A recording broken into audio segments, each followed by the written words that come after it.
अर्जुन ने कहा श्याम सुंदर रथ आगे बढ़ाओ। रथ आगे को बढ़ा। अर्जुन ने रथ से कूदकर झपटकर अश्वत्थामा की चोटी पकड़कर रथ पर घसीटते हुए लेकर आए और द्रौपदी के समक्ष उस अश्वत्थामा को पटक दिया। अर्जुन ने द्रौपदी को कहा, बोले पांचाली देख इसे, यही है वह क्रूर जिसने हमारे पुत्रों का वध किया है। जैसे ही द्रौपदी ने देखा, बजाय इस प्रसन्नता के कि चलो अपराधी मिल गया, द्रौपदी को तो बड़ा दुख हुआ। उन्होंने धिक्कारते हुए अर्जुन को कहा कि स्वामी, आपको अपने पुत्र के मोह में इतनी भी समझ नहीं रही कि हमारे गुरुपुत्र हैं। अर्जुन ने कहा, द्रौपदी गुरुपुत्र नहीं, आतताई इसने ही तो हमारे पुत्रों का सिर काटा है मध्य रात्रि में सोए हुए। और तब द्रौपदी ने कहा कि स्वामी, आपने बहुत बड़ा अपराध किया है। अरे गुरुवत गुरुपुत्रेषु, जो दर्जा गुरु का है वही तो गुरुपुत्र का ही है। और फिर आप कैसे महान गुरु, आपको कुछ तो लिहाज करना था। अरे उन्होंने अपने पुत्र को भी वह नहीं दिया जो आपको दिया है, यही तो गुरु कृपा है। क्या दिया? बोले ब्रह्मास्त्र की शिक्षा अर्जुन को भी दी और ब्रह्मास्त्र की शिक्षा अपने पुत्र अश्वत्थामा को भी दिया। लेकिन अर्जुन के ऊपर विशेष प्रसन्न होकर गुरुदेव द्रोणाचार्य ने अश्वत्थामा को संचालन करने की शिक्षा तो दी, लेकिन ब्रह्मास्त्र वापस करने की शिक्षा नहीं दी। जबकि अर्जुन को ब्रह्मास्त्र के संचालन की भी शिक्षा मिली और ब्रह्मास्त्र को वापस करने की भी शिक्षा मिली। और ऐसे गुरुपुत्र का आपने अपमान किया है। इस प्रकार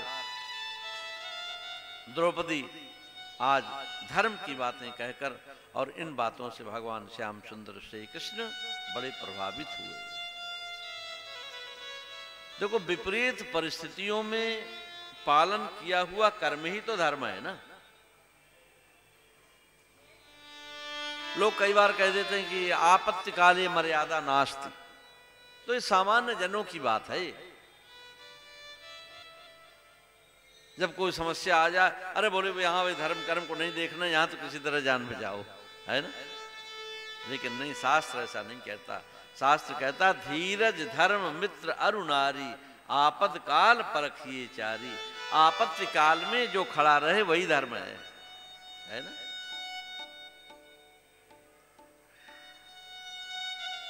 विपरीत परिस्थिति में जिसका पालन किया जाए वही धर्म है। और हर व्यक्ति परिस्थिति के अनुसार बदलता चला जाएगा, है ना। परिस्थिति आई, आखिर चोटी काट लेने में, जनेऊ खत्म कर देने में क्या समस्या थी? है? कट जाएगी चोटी, प्राण तो बचेंगे। उतर जाएगा जनेऊ, जान तो बचेगी। लेकिन कितने लोगों, कहते हैं औरंगजेब जो है, कितने मन रोज जनेऊ इकट्ठे करके उसको। तो ये जो सारी चीजें हैं, ये आपत्ति काल में ही जो व्यक्ति खड़ा होता है उसका ही नाम और यश होता है।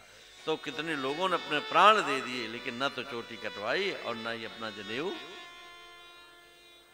तो जब आपत्ति काल में, इसलिए इन व्यवस्थाओं को हमें आगे को बढ़ाते हुए रहना चाहिए कि जिस आपत्ति काल में भी लोगों ने अपने संस्कारों को नहीं छोड़ा, तो आज तो समय ठीक है, आज तो हमें अपने संस्कारों का पालन करना ही करना चाहिए। तो धीरज धर्म मित्र अरुणारी, आपद काल परखिए चारी। ऐसी विपरीत परिस्थिति में भी आज द्रौपदी ने जब धर्म की बात कही, ब्राह्मणों नितराम गुरु हैं, ये हमारे गुरु के पुत्र हैं, इसलिए स्वामी आप इनसे क्षमा मांगिए। भगवान श्याम सुंदर श्री कृष्ण आज द्रौपदी के इस भाव को देखकर इतने प्रसन्न और आनंदित होकर के, वाह द्रौपदी, क्या तुमने बात कही है। ऐसी विपरीत परिस्थिति में जिस माँ की आंखों में अंगारे होने चाहिए और उसको सामने खड़ा हुआ आतताई गुरु पुत्र दिखाई दे रहा है।